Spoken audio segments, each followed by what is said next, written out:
नमस्कार, हमारा नाम है समरीन और आपने देखना शुरू कर दिया है लाइव सिटीज। देखिए, बीपीएससी टीआरई 1.0 संपन्न हो चुका है और बीपीएससी टीआरई 2.0 का भी रिजल्ट अब जारी हो चुका है। देखिए, नियुक्ति पत्र भी बांटे जाएंगे। आपको मालूम है कि पटना के गांधी मैदान में एक बार फिर से मेगा इवेंट होने वाला है और आपको मालूम है कि मुख्यमंत्री नीतीश कुमार अपने हाथों से कुछ चयनित अभ्यर्थियों को अपने हाथों से नियुक्ति पत्र भी सौंपेंगे। और आपको मालूम है कि अब शुरुआत होने वाली है बीपीएससी टीआरई 3.0 की, जिसकी तैयारी अब शिक्षा विभाग और बीपीएससी ने शुरू कर दी है।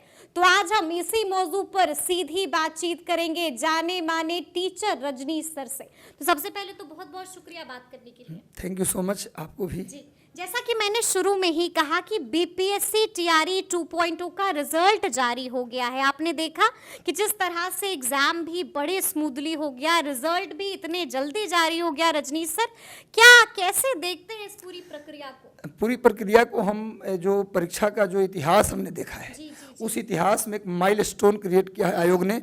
जो चीज़ इसने स्थापित कर दिया, एक साल में इतनी बड़ी वैकेंसी दो वो भी एक फाइनेंशियल ईयर के अंदर।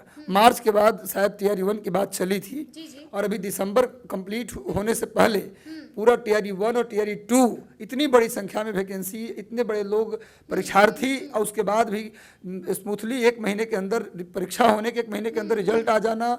बच्चों के जितने भी डिमांड थे कि भैया हमारा ओएमआर सीट जारी होना चाहिए, हमारा मार्कशीट जारी होना चाहिए, एक एक चीज़ आयोग ने जारी किया ताकि किसी को कन्फ्यूजन न रह जाए कि भैया ओएमआर सीट में हमारा कुछ हुआ या नहीं हुआ। जितनी ईमानदारी से आयोग ने काम किया उसके लिए आयोग काबिले तारीफ है। मैं इस रूप में देखता हूँ कि आगे आने जितने भी आयोग हैं भारत के, स्टेट पीसीएस या जितने भी आयोग, उन सब के लिए एक नज़ीर पेश किया आयोग ने, मिसाल पेश हो गया कि भैया आपको इस तरीके से अगर चाहेंगे, अगर आपके अंदर इच्छा शक्ति हो तो बड़ा से बड़ा। अब ऐसा नहीं कि बीपीएससी के पास केवल टीचर भर्ती का है, उसके पास मैं पहली बार देख रहा हूँ कि बीपीएससी के पास कई सारी वैकेंसी है। बेस्ट मैनेजमेंट का पेपर लिया उसने आर्ट एंड कल्चर ऑफिसर का पेपर लिया, ऑडिटर, असिस्टेंट ऑडिटर, एक ही साल में सारे पेपर थे और सभी पेपर स्मूथली लिए गए और सब पेपर का रिजल्ट प्रकाशित किया गया। बच्चे के जितने डिमांड थे डिमांड फुलफिल किया गया। तो ये बहुत बड़ी बात थी और बड़ी बिना शंका रहित पेपर जिसको कहते हैं वो किया गया, मतलब काबिले तारीफ है। बिल्कुल। देखिए, जैसा कि मैंने शुरू में ही कहा कि अब बारी है रजनीश सर बीपीएससी टीआरई 3.0 की, यानी कि अब तैयारियां भी जोरों शोरों से शुरू हो गई हैं, यानी कि बम्पर वैकेंसी है रजनीश सर। अब तो ब्यौरा भी मांगा जा रहा है जिले से। हाँ बिल्कुल, आज न्यूज़पेपर मैंने पढ़ा कि जिलेवार ब्यौरा की बात की गई है, लेकिन सीट कितना होगा ये क्लियर चल पाएगा पता अप्रैल तक। क्यों? क्योंकि इसमें कई ऐसे बच्चे होंगे जो ज्वाइन नहीं करेंगे, कई ऐसे होंगे जिनका 6 to 8, 9, 10, 11, 12 सब में ज्वाइनिंग हुई होगी। तो नौकरी जब मिला होगा तो सीटें कवर हो गया, लेकिन जब ज्वाइन न करेंगे तब खाली पता चलेगा। तो अप्रैल, चूंकि जब तक नोटिफिकेशन नहीं आता तब तक आयोग के पास सीट जाता रहता है। जिला से कई बार सीट भेजा जाएगा। जैसे जाने कि मान लीजिए अरवल जिला में गया तो अरवल जिला से एक बार सीट गया तो वो अंतिम नहीं हो गया, वो हमेशा जैसे जैसे खाली होगा वो सीट जाता रहेगा।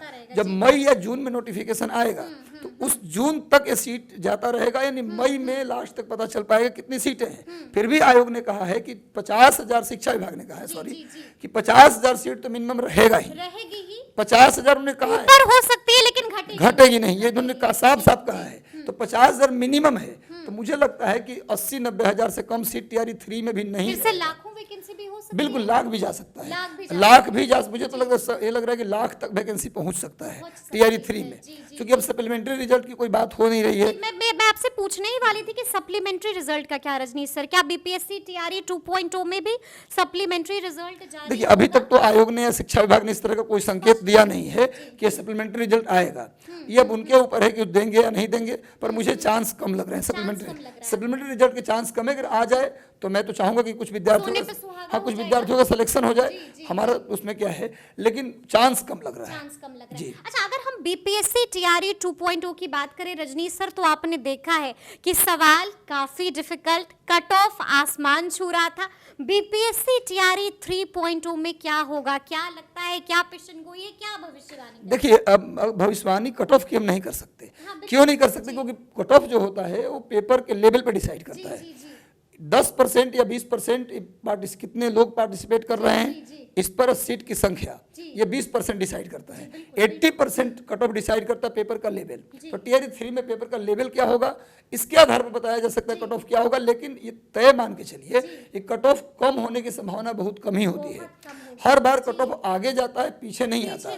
लेकिन और सवाल का लेवल जो है वो लगभग वही, आसमान छुएगा सवाल का लेवल आसमान इसलिए नहीं छुएगा क्योंकि टीआरई 1 और टीआरई 2 में आयोग को भी समय नहीं मिला कि भैया हम पेपर अच्छे जो भी बनाना है। अब टीआरई 3 के लिए बच्चों को भी खूब समय मिला है, आयोग को भी खूब समय मिला है। तो पूरी तरीके से according to syllabus, according to pattern, पूरी तरीके से बेहतर पेपर आने की पूरी संभावना है। यदि आप सिलेबस कवर करेंगे, जो सिलेबस आयोग ने दिया है, तो निश्चित रूप से आप पेपर कैसा भी आए, आप पेपर में कंफर्टेबल फील करेंगे, कट ऑफ पार करेंगे।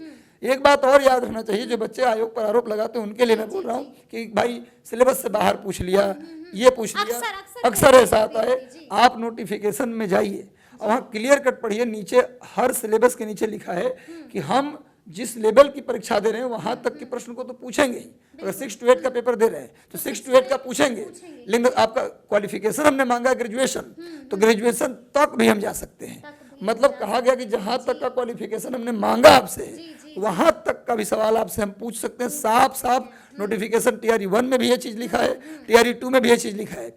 अब ये ऐसा करना क्या उचित है, क्या, चूंकि मैं तो न तो आयोग का मेंबर हूं और नहीं मैं शिक्षा विभाग के व्यक्ति हूं, लेकिन आयोग जो क्राइटेरिया है उसको आयोग फुलफिल करती है। तो ये आरोप लगाना गलत है कि नोटिफिकेशन में साफ साफ जब मेंशन है तब कहां से आयोग गलत है।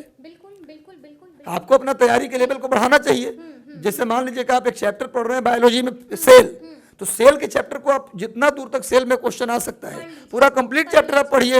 ये मत सोचिए कि 7वीं क्लास का हम सेल पढ़ेंगे जी, 10वीं क्लास का सेल मैंने कोशिका पढ़ रहे हैं, तो आप ग्रेजुएशन लेवल तक का पढ़ लीजिए, जो भी सवाल उससे बनते हैं, क्योंकि अभी आपके पास वक्त है, काफी वक्त है पढ़ने का। तो इसलिए अब मुझे लगता है कि इधर उधर की बात सोचे बिना कट ऑफ क्या गया ये भी मत सोचिए, क्योंकि कट ऑफ पार इतना लाया तो विद्यार्थी ही लाया है कट ऑफ, मेहनती विद्यार्थी, तो आप भी ला सकते हैं। कोई ऐसा नहीं कि कोई दूसरे दुनिया के लोग यहाँ पर परीक्षा देने आए थे और उनकी तैयारी थी। इसी दुनिया के लोग आप ही जैसे लोग थे जिन्होंने कट ऑफ को लाया है। इसलिए आप भी मेहनत कीजिए और कोशिश कीजिए कि हमारा तैयारी इतना हो कि हम कट ऑफ से 4-5 नंबर ऊपर रहें, ताकि हमारा मनचाहा डिस्ट्रिक्ट भी मिले, है ना। ये चीज़ सोचिए। तो मुझे लगता है कि पढ़ाई करना चाहिए विद्यार्थी को। आयोग जब बेहतर काम कर रही है, शिक्षा विभाग बेहतर काम कर रही है, तो निश्चित रूप से आप भी बेहतर करेंगे तो आपका भी सिलेक्शन हो जाएगा। अच्छा, ये भी जानना चाहते हैं अभ्यर्थी रजनीश सर कि डोमिसाइल का क्या इस बार भी बीपीएससी टीआरई 3.0 में डोमिसाइल लागू होगा? देखिए डोमिसाइल, अब देखिए ये तो सरकार के ऊपर डिपेंड करता है, गवर्नमेंट का क्या आदेश है उसके आधार पर डोमिसाइल हटेगा या रहेगा ये मुझे नहीं पता। लेकिन मुझे लगता है कि डोमिसाइल नहीं रहने की वजह से काफी नुकसान हुआ है। डोमिसाइल मुझे लगता है कि नहीं ही रहेगा टीआरई 3 में। डोमिसाइल पॉलिसी अभी लागू मुझे लगता है कि बिहार में नहीं होगा, टीआरई 3 तक तो नहीं होगा, ऐसा मुझे अनुमान लग रहा है। पर अब आगे क्या होता है वो तो गवर्नमेंट को ऊपर डिसाइड होता है। लेकिन आपको लग रहा है कि लागू नहीं होगा? अभी जो पैटर्न चल रहा है वही पैटर्न टीआरई 3 में भी रहेगा, ऐसा मुझे लग रहा है। ऐसा आपको लग रहा है? अच्छा, अगर हम बात करें रजनीश सर बीपीएससी टीआरई 1.0 की, तो हमने देखा कि बीएड वाले आउट हो गए। अगर हम बात करें बीपीएससी टीआरई 2.0 की, तो हमने देखा कि एनआईओएस से जिन लोगों ने डीएलएड किया था वो बाहर हो गए। अब अगर हम बात करें बीपीएससी टीआरई 3.0 की, तो क्या इसमें सबको मौका मिलेगा या इसमें से भी कोई आउट होगा? नहीं, अब आउट नहीं होंगे, क्योंकि देखिए डीएलएड में जो एनआईओएस वाले बाहर हुए उसका कारण था कि 18 महीने का डीएलएड जो है वो 24 महीने का होता, आपने 18 महीने का किया। 18 महीने का डीएलएड करने का उसी को आदेश था जो व्यक्ति 2017 से पहले कहीं सरकारी स्कूल में टीचर थे। उन्होंने यदि डीएलएड किया 18 महीने का तो उनका मान्य है वो टीचर बने रहेंगे। लेकिन जो लोग प्राइवेट स्कूल टीचर थे, कहीं टीचर नहीं थे, उन्होंने 17 से 19 के बीच डीएलएड कर लिया, तो उनका डीएलएड मान्य नहीं है। लेकिन आगे जो है अब बस वही फॉर्मूला लागू होगा कि बीएड वाले प्राइमरी में अलाउ नहीं होंगे और प्राइमरी में और 6 to 8 में एनआईओएस के डीएलएड को मौका नहीं मिलेगा और नया में कोई बाहर होने वाले नहीं है। मतलब ये तो स्पष्ट है, स्पष्ट हो गया। होना होता तो इसी बार वो चीज लागू होता, क्योंकि अब क्लियर हो गया, जो होना था अब हो गया। अब कोई अनहोनी होने की बात नहीं है। नहीं, बिल्कुल नहीं है। मतलब आप घबराने की वाली घबराने की जरूरत बात नहीं है, बिल्कुल नहीं। अच्छा, हम ये जानना चाहेंगे, ये आखिरी सवाल होगा मेरा रजनीश सर कि देखिए अभी तो समय है, लेकिन ये जाहिर है ये बहुत जरूरी है कि अभ्यर्थी तैयारी अभी से ही शुरू कर दें। तो हम जानना चाहेंगे आपसे कि गुरु के नाते अपने चेलों को क्या टिप्स एंड ट्रिक्स देंगे रजनीश सर? देखिए, सबसे पहले तो TRE 1 और 2 में जिनका रिजल्ट नहीं हुआ वो उदास है, हताश है। देखिए, एक नंबर से आपका नहीं हुआ, आपके मित्र का एक नंबर से हो गया, ये कहीं प्रमाण नहीं है कि आप सफल हैं, असफल हैं या कम नॉलेज था। होता है परीक्षा के दिन आपका दिमाग थोड़ा डिस्टर्ब रहा या फिर टेंशन में आप रहे या वो दिन आपका नहीं था, इस कारण से जानने वाला सवाल भी 2 गलती कर दिए। और कोई आपका मित्र जो था उसको अंदाज पे भी जो क्वेश्चन लगाया वो भी सही उसका निकल गया, लड़ गया। तो ये कोई डिसाइड नहीं करता कि आपका रिजल्ट नहीं हुआ तो आप असफल हैं। असफल बिल्कुल नहीं है, संचित पूंजी है, धीरे धीरे आप पढ़ रहे हैं, नॉलेज आपका बढ़ रहा है। अगर मान लीजिए 1 नंबर से आपका हो भी जाता, आप रोहतास के थे, आपका दे देता सीतामढ़ी या मधुबनी, तब भी आप रोते कि यार इतना दूर मेरा से हो गया। तो ये समझिए कि भगवान ने एक अपॉर्चुनिटी आपको दिया कि अगली बार इतना आगे रहेंगे कट ऑफ से हम कि हम जिस डिस्ट्रिक्ट को फील करेंगे उसी डिस्ट्रिक्ट में मेरा मिल जाएगा। अगर आपका मित्र को मिला है सीतामढ़ी तो आपको मिलेगा रोहतास। मैं एग्जाम्पल लेके बता रहा हूँ। तो कहने का मतलब है कि बिल्कुल हताश नहीं होना, हो सकता है भगवान ने आपको बेहतर के लिए मौका दिया है। इस मौका को इस बार लपकना है। पिछली बार ये शिकायत भी था आयोग से आपको कि 2 महीने का वक्त दिया, 1 महीने का वक्त दिया। इस बार आयोग को बिल्कुल इस बार आयोग ने आपको पूरा मौका दिया कि पढ़िए अपना पूरा सिलेबस, अच्छे से पढ़िए, उसके बाद आइए ताकि बिहार के भविष्य को आप बेहतर कर सके। तो मैं टिप्स की बात जहाँ तक है, मैं कहता हूँ कि 8 से 10 घंटे की बच्चों को रूटीन बनाना चाहिए। तो अगर TRE 3 में जिस तरह का कट ऑफ जा रहा है उस कट ऑफ को पार करना है अच्छे तरीके से, तो उनको 8-10 घंटे की रूटीन बनाना चाहिए, जिसमें 2.5 से 3 घंटे डेली NCERT या SCERT दोनों में से कोई एक।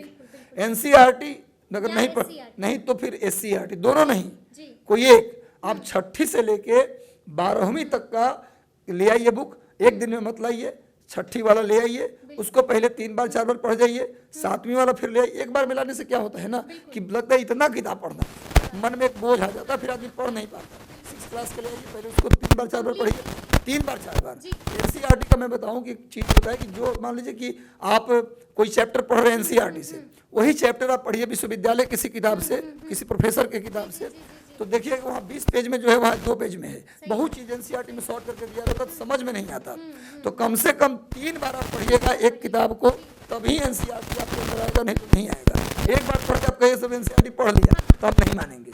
3 बार पढ़िए तभी होगा। तो 6, 7, 8, 9, 10, 11, 12 यहाँ तक कि NCERT आप अच्छे से पढ़िए, रुक के पढ़िए, बार बार पढ़िए। तो 2.5-3 घंटे दी रोज देंगे तो 7 महीने में आप इतना बार पढ़ जाएंगे।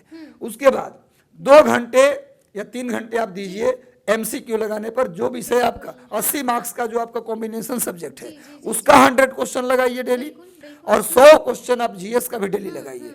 क्योंकि 40 नंबर का जो GS होता है ना, उसे बच्चे इग्नोर करते हैं। ओके, मैं अपना 80 नंबर का सब्जेक्ट कर लिया, उसी पे करूंगा। कभी वो टफ आ गया पेपर तो क्या करेंगे आप? कभी कभी मैंने TRE 1 और MCQ को छोड़ना नहीं। TRE 1 और TRE 2 में मैंने देखा कि कई बच्चे ऐसे थे जिनका मैथमेटिक्स में स्कोर बड़ी कम था, और इसमें 40 में 35 ला दिए, रिजल्ट उनका हो गया। तो कभी कभी पार लगाने में काम आता है। तो 100 क्वेश्चन लगाना है MCQ अपने सब्जेक्ट का, और 100 क्वेश्चन GS का लगाना है। उसके बाद न्यूज़पेपर डेली 1-1.5 घंटे न्यूज़पेपर और मैगजीन पे समय भी आप देंगे, और कम से कम 10 मैथमेटिक्स और 10 रीजनिंग आप डेली MCQ उसका भी बनाएंगे आप। ये रूटीन आपका होना चाहिए डेली का, और लगातार इस हिसाब से आप प्रैक्टिस करेंगे। इसको आप आज से करेंगे, ये नहीं कि जैसे ही वीडियो आप देखेंगे मेरा और आपको समझ में आएगा, इसको आज से अप्लाई कीजिएगा। क्योंकि क्या है ना कि समय कैसे निकल जाता है पता नहीं चलता, और फिर बाद में फॉर्म आ जाएगा, फिर समय फिर कम मिलेगा, फिर वही रोना होगा। और एक अंतिम संदेश और देना चाहेंगे कि इस बार वेरिफिकेशन में कई लोगों का किसी का ओरिजिनल सर्टिफिकेट नहीं है, किसी का प्रोविजनल नहीं है। प्लीज इंतजार मत कीजिए आप, नाम गड़बड़ है, स्पेलिंग गड़बड़ है, सब फॉर्म आने से पहले दुरुस्त कर लीजिए। वो भी एक परीक्षा है, DV भी एग्जाम का एक पार्ट है वहाँ। हाँ बिल्कुल, हमेशा फिर बोल रहा हूँ ये वीडियो में कि भाई आप अपने डॉक्यूमेंट को ठीक करके रखिए, सारा कर लीजिए ठीक, टाइम मिला हुआ है, ताकि बाद में डॉक्यूमेंट को लेकर कोई दिक्कत रोना ना पड़े। यही संदेश है। बाकी हारना मना है गुरु, हमारा एक टैगलाइन हारना मना है, एक लकीर खींचने जो आने वाली पीढ़ी की नजीर बन जाए। क्या तो सुना आपने क्या कुछ कहा है रजनीश सर ने। देखिए, आपको मालूम है कि कोशिश करने वालों की कभी हार नहीं होती है, तो कोशिश छोड़नी नहीं है और कोशिश लगातार करता ही रहना है। तो ये पूरी बातचीत आपको कैसी लगी है कमेंट करके हमें ज़रूर बताइएगा। तो इस तरह के तमाम अपडेट्स के साथ ऐसे ही हमारे साथ बने रहिएगा और देखते रहिएगा लाइव सिटीज़। बहुत शुक्रिया।